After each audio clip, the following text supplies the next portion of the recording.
Imagine standing in the American Midwest, 1860. The sky is clear, the air is still. Then, the horizon begins to vibrate. A dark mass climbs over the trees. It keeps coming, and suddenly, the sun disappears. This isn't a storm. It isn't an eclipse. It is a biological event so massive it physically alters the light of the Earth. For 3 straight days, the sky stays dark. Billions of birds move as one. A single flock, miles wide, hundreds of miles long, passing overhead. They are the passenger pigeon. At their peak, the most numerous bird on the planet. 1 out of every 4 birds in North America belongs to this species. Then, 50 years later, the count is 0. Not a decline, not a relocation, a total industrialized erasure. This is the story of how the largest flock in history was deleted from the sky, and the silence that followed. To understand the passenger pigeon, you have to stop thinking of them as birds and start thinking of them as a biological machine. They were designed for scale. They didn't nest in pairs, they nested in cities. A single nesting site in Wisconsin in 1871 covered 850 square miles.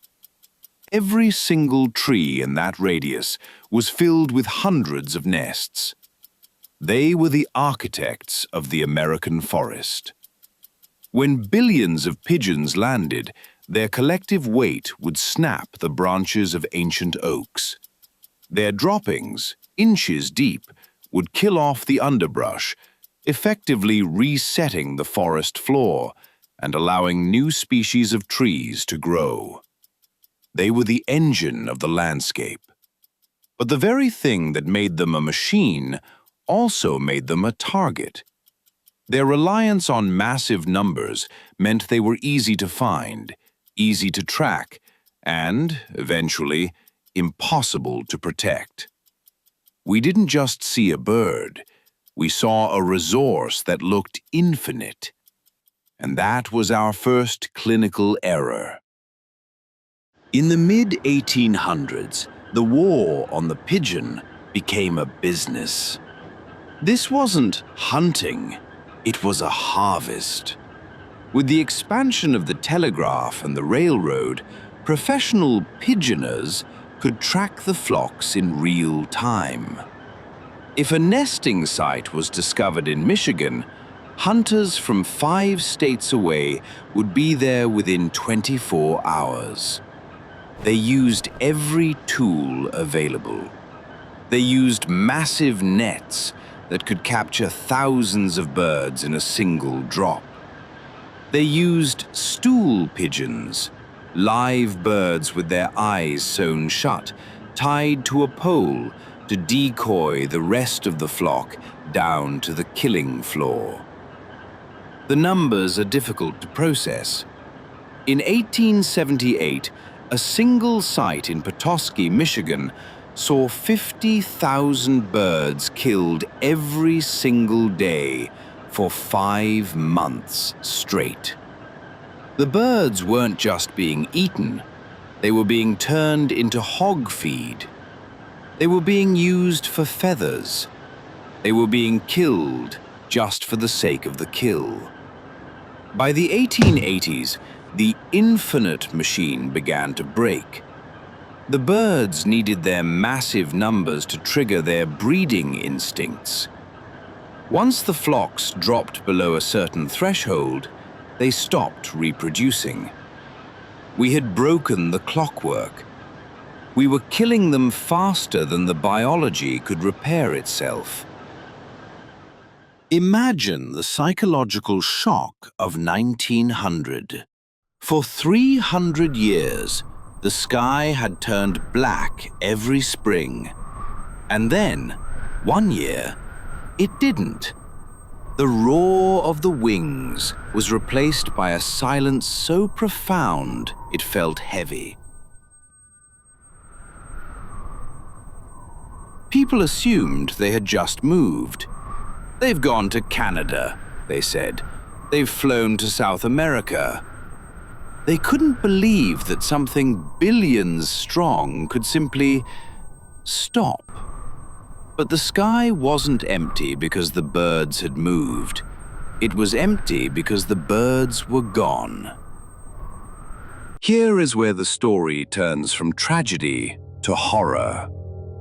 We didn't stumble into this extinction blindly. We watched it happen, in real time, with full scientific understanding, and we couldn't stop it.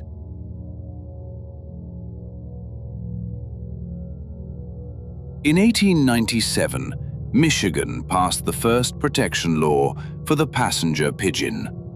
On paper, it looked decisive. Hunting banned during nesting season, kill limits enforced, fines for violations. But the pigeon industry was a machine worth millions. Lobbyists flooded state capitals. Newspapers ran editorials mocking hysterical bird enthusiasts.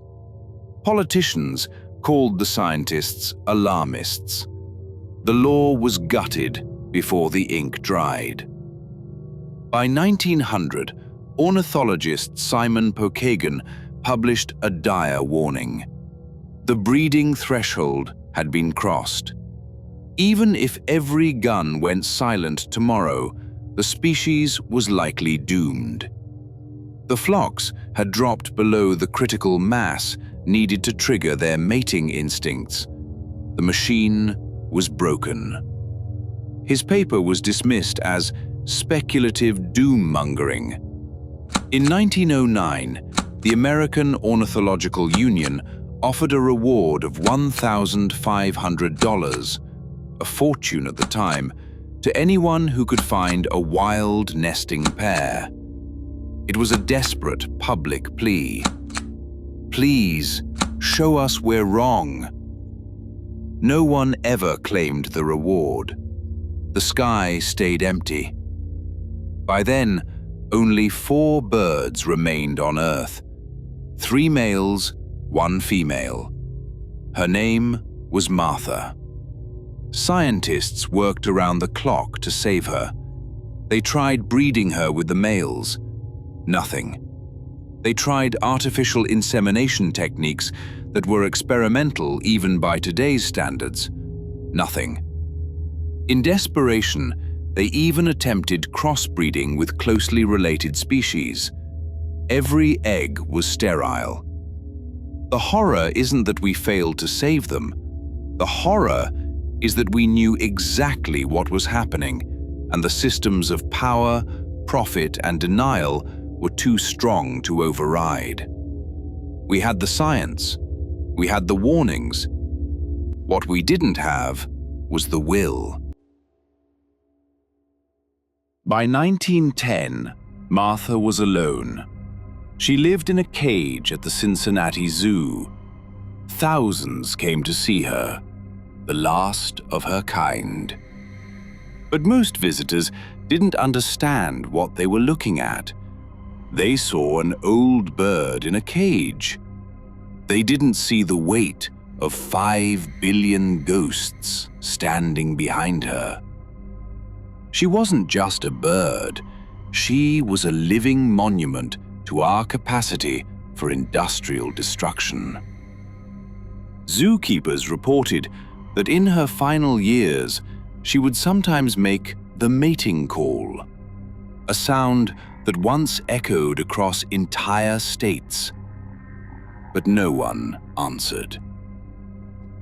On September 1st, 1914, at 1 p.m., Martha died. Alone. In less than 50 years, we had moved from a population of 5 billion to 0. It remains the fastest extinction of a major species in the history of the planet. We didn't just kill a bird, We deleted a geological force.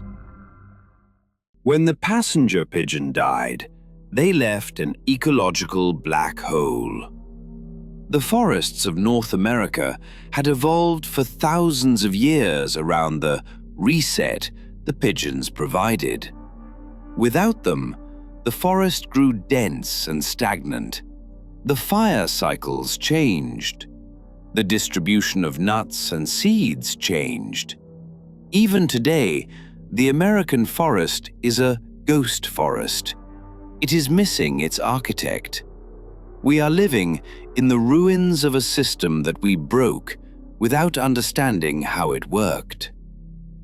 The passenger pigeon wasn't a glitch. It was the heartbeat of the continent, and we stopped it. The passenger pigeon is a warning. It is the proof that infinite is a lie. We live in a world that feels solid, but it is held together by fragile biological threads. We spend our lives assuming the sun will come up and the sky will stay full.